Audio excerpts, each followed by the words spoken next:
Bueno, estamos en un momento bastante complejo en el mundo, con crisis económica, saliendo de una pandemia, con la inflación, con una guerra en el mundo, también con problemas climáticos y medioambientales. Un momento muy complejo, pero que sin duda es para analizar. Y por eso estamos aquí en Chile, para Mundo Plus, con uno de los representantes, altos representantes de las Naciones Unidas, el administrador para el Programa de las Naciones Unidas para el Desarrollo, Kim Steiner. Muchas gracias por estar con nosotros en Mundo Plus. Gracias por estar con nosotros, señor Steiner. Es un placer. Bueno, cuando creíamos que la pandemia se estaba acabando, hoy estamos viviendo una nueva pandemia, la económica. La inflación es muy alta en casi todos los países, el costo de la vida se ha elevado, los precios del combustible, la comida, la energía, la ropa han aumentado. Entonces mi pregunta es, ¿cuánto ha perdido el mundo con estos años en crisis y cuánto más va a perder?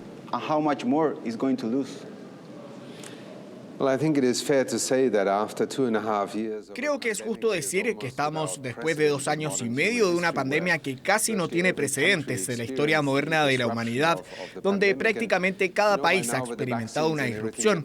Y ya sabes, por ahora con las vacunas y todo lo demás hemos aprendido a sentirnos un poco más seguros.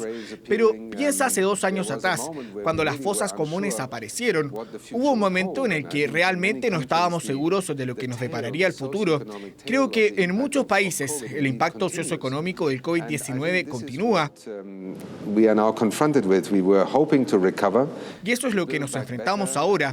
Esperábamos recuperarnos, reconstruir mejor, como muchos lo han llamado, y ahora nos golpea otra crisis. Una vez más estamos viendo la interdependencia global de este momento en el tiempo, porque la invasión de Rusia en Ucrania y las implicaciones que esto ha tenido en los mercados financieros ha demostrado en unos pocos días que estamos viviendo en el siglo XXI, en un mundo donde literalmente de la noche a la mañana cientos de millones de personas pueden verse privados de sus alimentos básicos debido a la forma en que los mercados negocian los suministros futuros. El secretario general de la ONU ha establecido en las Naciones Unidas el Grupo de Respuesta a los Precios Globales.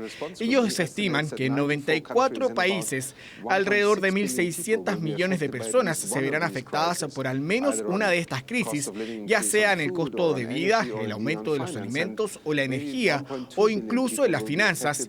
Este es un momento muy serio y, por lo tanto, otro revés en términos de donde queríamos estar para abordar la pobreza, la transición hacia un futuro energético más limpio, y todo eso ahora está en riesgo en este momento.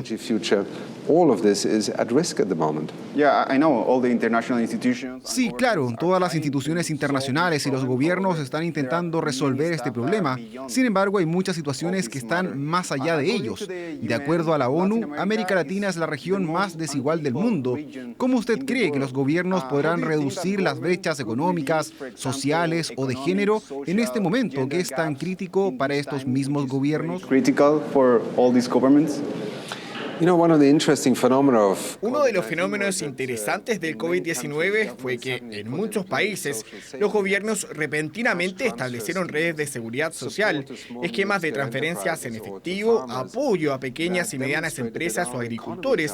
Eso demostró que nuestra economía, así como los países, son perfectamente capaces de intervenir de una manera que realmente pueda ayudar a los más vulnerables de nuestra sociedad a sobrevivir una crisis y salir de ella. Así que creo que hemos aprendido mucho sobre, en primer lugar, la capacidad de nuestras economías, no solo para cuidar a aquellos que les va bien, sino de ser capaces de apoyar a aquellos que realmente enfrentan crisis existenciales o pierden su trabajo, su negocio, y así poder también estabilizar la economía. Y creo que las desigualdades, de hecho, son una de las fuerzas más penetrantes y corrosivas de nuestras sociedades. ¿Sabes? Estamos hablando ahora en Santiago de Chile. El PNUD, hace unos años, con muchos chilenos, publicó un reporte llamado Desiguales. Fue un informe que presagiaba, en cierto sentido, la crisis de desigualdad que impulsaría también el debate social y político. Y los informes de desarrollo humano que publicamos en todo el mundo apuntan a la necesidad de que reconozcamos que, aunque el ingreso per cápita suba, si una sociedad se vuelve cada vez más desigual, la gente siente que es cada vez menos justa. En algún momento, el proceso político sale de las instituciones gubernamentales y sale a las calles. Entonces, la desigualdad, además de la pobreza, es de hecho uno de los fenómenos más peligrosos en la sociedad que queda sin respuesta. Y hay muchas opciones políticas: red de seguridad social, sistemas de seguridad social y sistemas de seguros que sabemos que puedan funcionar para abordar esta desigualdad. Sí, pero quizás en este tiempo es duro o difícil para los gobiernos porque todo el dinero está focalizado en otros programas o en intentar resolver la inflación, por ejemplo, que es un tema muy importante por estos días. Tienes toda la razón, y por eso es que las Naciones Unidas, pero también las instituciones financieras internacionales, han advertido cada vez más a la comunidad internacional que tenemos que dar un paso al frente. Necesitamos liquidez en nuestros sistemas financieros porque, como usted dice, a muchos gobiernos no les queda espacio fiscal después de la pandemia del COVID-19, y es por eso que también el FMI, el Banco Mundial y el sistema financiero internacional necesita ver esto como un momento de crisis. En el PNUD estimamos que hay 80 países en la actualidad, tal vez incluso 90, que son vulnerables a la deuda. Esto significa que están a un paso de ser potencialmente incapaces de pagar su deuda. Necesitamos encontrar formas en las que, en un mundo donde hay una riqueza extraordinaria, se puedan proporcionar paquetes de estímulo y objetivos de desarrollo sostenible, paquetes que permitan a los gobiernos intervenir rápidamente en estabilizar su economía y absorber los impactos que ahora se enfrentan a la crisis del costo de la vida. We know that today Sabemos que hoy cada país debe preocuparse por el desarrollo, pero aún más, un desarrollo enfocado en el medio ambiente, un desarrollo sustentable, ¿cierto? De hecho, en el actual gobierno del presidente Gabriel Boric, una de las áreas o puntos clave tiene que ver con esto, con un desarrollo que sea sostenible. Sin embargo, no sé si usted sabe que en estas últimas semanas hemos visto muchas dificultades en esta área, porque el presidente había anunciado el cierre de una de las plantas de fundición de cobre, pero los trabajadores no estaban de acuerdo con esta idea. Entonces, ¿cómo los gobiernos pueden avanzar en tener un mayor desarrollo sustentable cuando, por el otro lado, tenemos empresas y trabajadores que tienen miedo de las dificultades económicas que podrían surgir? Creemos que hemos aprendido mucho en los últimos 100 años, que en primer lugar la contaminación mata, pero pocas personas se dan cuenta de que hoy en el mundo, según estima la Organización Mundial de la Salud, 7 millones de personas mueren prematuramente cada año debido a la contaminación interior y exterior. Este es un precio terrible a pagar y es un precio que ninguna sociedad debería estar dispuesta a pagar. La pregunta es si al tratar con una fuente de contaminación, el precio de cerrar esa fuente de contaminación solo lo pagan aquellos que, por ejemplo, están empleados en esa fábrica o en esa industria, o si el papel de la sociedad y, por lo tanto, del Estado y el gobierno es asegurarse de que esta transición no sea un juego de suma cero.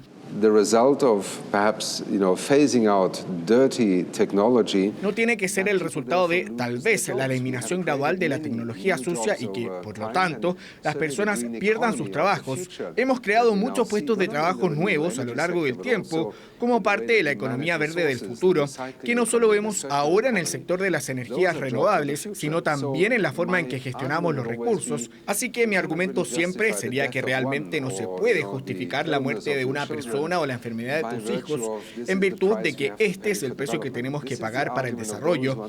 Pero entiendo perfectamente el miedo y las preocupaciones y creo que, en parte, muy a menudo las personas que se enfrentan a la perspectiva de perder su trabajo no confían en que la sociedad les ayudará a desarrollar un nuevo sustento.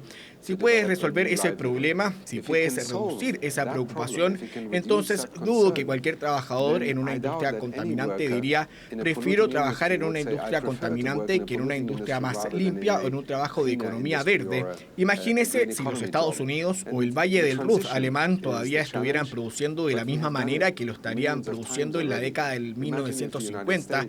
Ya no viviría nadie allí. Así que este es también el desafío de cada país en su proceso de modernización e industrialización, tomar decisiones importantes, pero no a expensas de lo que corren más riesgo.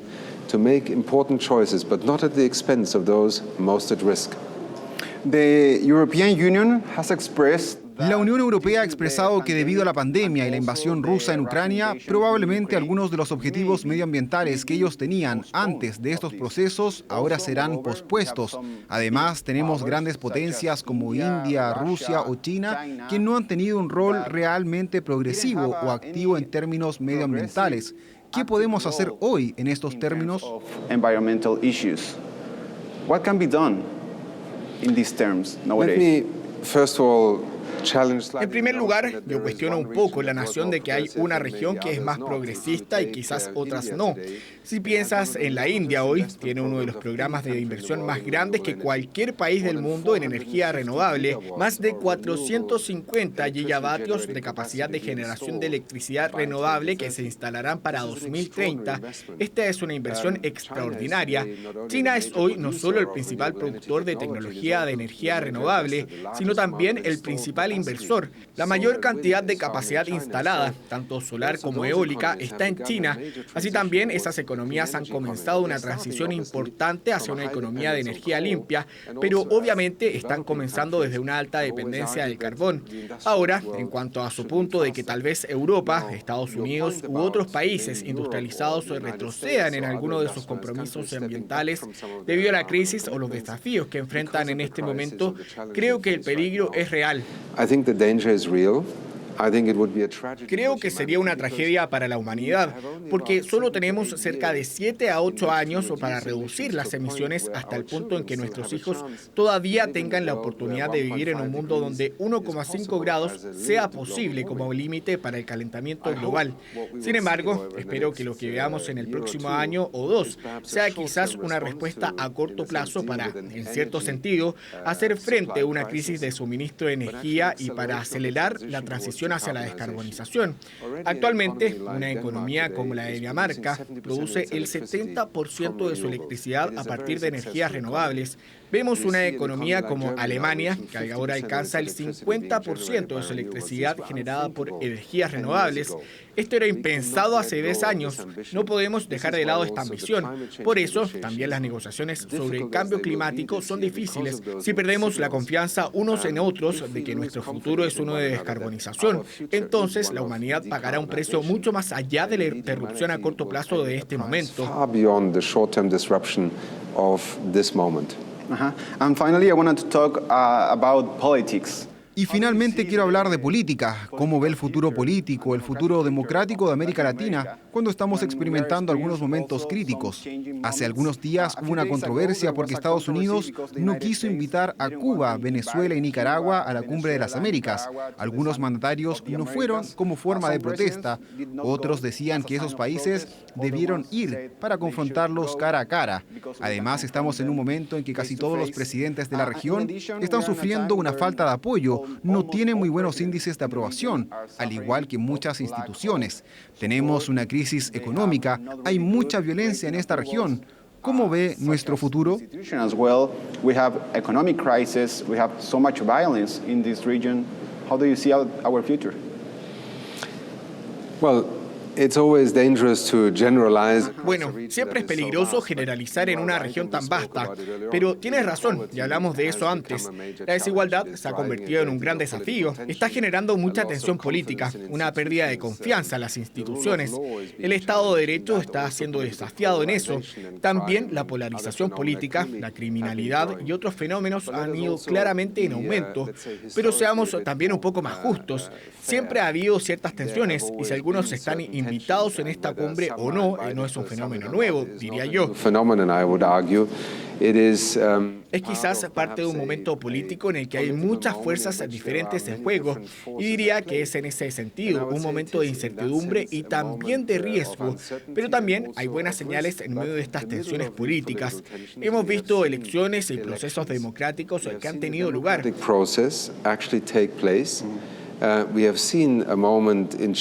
Hemos visto en Chile un momento político que fue muy intenso y que pudo haber terminado en una dirección diferente. Y sin embargo, la sociedad volvió a un proceso en el que las instituciones importan, la democracia importa. Y el proceso ya está listo para resolver esto. Hemos visto elecciones recientemente en Colombia, donde hay un cambio de gobierno y si se hace de manera democrática, el ganador puede asumir el cargo y el perdedor respeta el resultado. Esta es la primera condición para permitir que las diferencias políticas no se conviertan en caos. Y creo que, en ese sentido, también hay señales esperanzadoras dentro de América Latina y el Caribe que no debemos descuidar. Pero permíteme decirlo nuevamente, la desigualdad y la crisis política están relacionadas y la economía puede amplificarlas muy rápidamente. Y nos enfrentamos a un entorno económico muy incierto por encima de todo en este momento. Finalmente, usted estará por algunos días aquí en Chile y ha podido mirar al país también. Nosotros estamos en un momento crucial en nuestra historia. Estamos con un nuevo gobierno liderado por el presidente más joven de la historia. Estamos también en el proceso de redactar una nueva constitución. Hemos tenido buenas referencias internacionales, como los bajos índices de corrupción, por ejemplo, pero también estamos en un momento realmente difícil por temas económicos, la pandemia y la inflación. ¿Cuál es su mensaje o su pensamiento sobre nuestro país? What is your message? What is your thought about this country? Bueno, a todas las personas que conocí hoy y con las que tuve el honor de reunirme, como Su Excelencia el Presidente, los líderes del Congreso, ministros y líderes de la sociedad civil, creo que todo el mundo siente la mano de la historia sobre su hombro en este momento. Y creo que el hecho de que Chile esté abordando legados de muchos años que quedaron sin resolver a través de un proceso muy público y transparente es motivo para estar seguro de que este podría ser un momento en el que Chile renueve su contrato social.